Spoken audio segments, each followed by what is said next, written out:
કચ્છી ગુજરાતી સરિતામાના ચેનલમાં આપણું હાર્દિક સ્વાગત છે।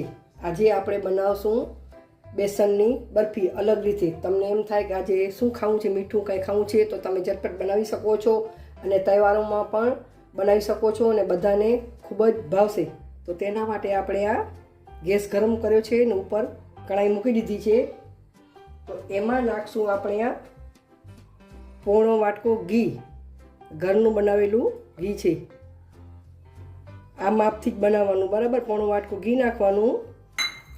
એમાં આપણે નાખશું 1.5 વાટકી, અડધી વાટકી, આખી વાટકી 1.5 વાટકી બેસન, બરાબર। એને ધીમા તાપે આમ આપણે હલાવતા રહેશું, બરાબર। એને શેકી રહેશું, 6-7 મિનિટ રાખશે શેકતા, બરાબર। ધીમા તાપે આપણે શેકવાનું એને। હવે તમે જોઈ શકો છો 5-1 મિનિટ થઈ ગઈ છે। થોડો એનો કલર પણ ચેન્જ થઈ ગયો છે અને લગાતાર હલાવતા રહેવાનું, તળિયામાં ચોંટવા દેવાનું નહીં। ડાર્ક કલર સાવ આપણે નથી બનાવવાનું, બરાબર।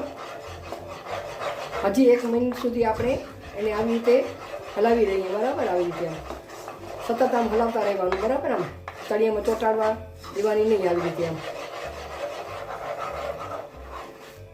હવે લોટ આપણો શેકાઈ ગયો છે ને મસ્ત મજાની સુગંધ આવે છે।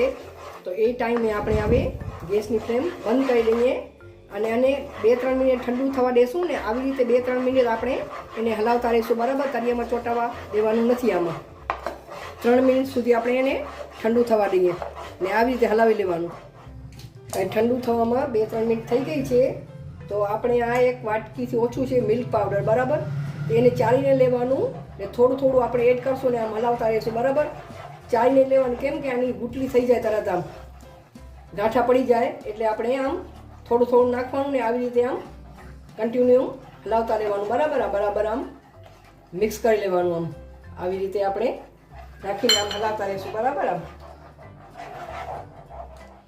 હવે આ મિલ્ક પાવડર બરાબર મિક્સ થઈ ગયું છે। આનાથી ટેસ્ટ બહુ સારું આવે છે, અલગ પ્રકારની જ આ બરફી લાગે છે। હવે આપણે આ ગેસ ઉપરથી ઉતારી અને નીચે રાખી દઈશું। હવે ગેસ આપણે ચાલુ કરશું, બરાબર। એમાં નાખશું અડધી વાટકી આ પાણી અને 1 વાટકી આ ખાંડ આપણે નાખશું, બરાબર। એની આપણે 1 તારની ચાસણી બનાવવાની છે, બરાબર। એને ઉકળવા દઈએ આપણે।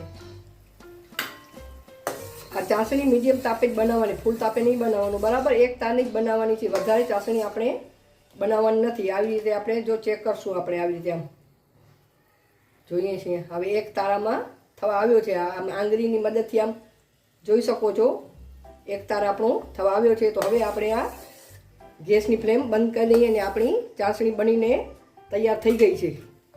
તો ગેસની ફ્લેમ આપણે બંધ કરી દઈશું। હવે એલચીનું ભૂકો આજે આપણું આ મિશ્રણ છે એમાં આપણે નાખી દઈએ અને આ ગરમા ગરમ ચાસણી અંદર આપણે એડ કરી દઈએ, બરાબર। આવી રીતે એડ કરી અને આપણે આને લગાતાર હલાવતા રહીએ, બરાબર। આવી રીતે હલાવતા રહેવાશું, બરાબર। હવે ચાસણી બરાબર મિક્સ થઈ ગઈ ને જોઈ શકો છો આપણે મિશ્રણ પણ ઘટ થઈ ગયું છે। આપણે ફટાફટ હવે ટ્રેમાં નાખી દઈએ। હવે આપણે આ ઘી લગાવેલી ટ્રેમાં આપણે ફટાફટ કાઢી લઈએ અને એને સેટ કરી દઈએ, બરાબર। આવી રીતે આપણે સેટ કરી દઈશું। હવે આપણી આ બરફી ઉપર સેટ થઈ ગઈ છે। તો એમાં આપણે તમને મનગમતા ડ્રાયફ્રૂટ ઉપર સજાવી શકો છો, બરાબર। તમે ગમે એમને એમ પણ તમે એન્જોય કરી શકો છો। આવી રીતે આપણે ડ્રાયફ્રૂટ અંદર એડ કરી દઈશું, બરાબર। થોડા થોડા આવી રીતે આમ દબાવી લઈએ।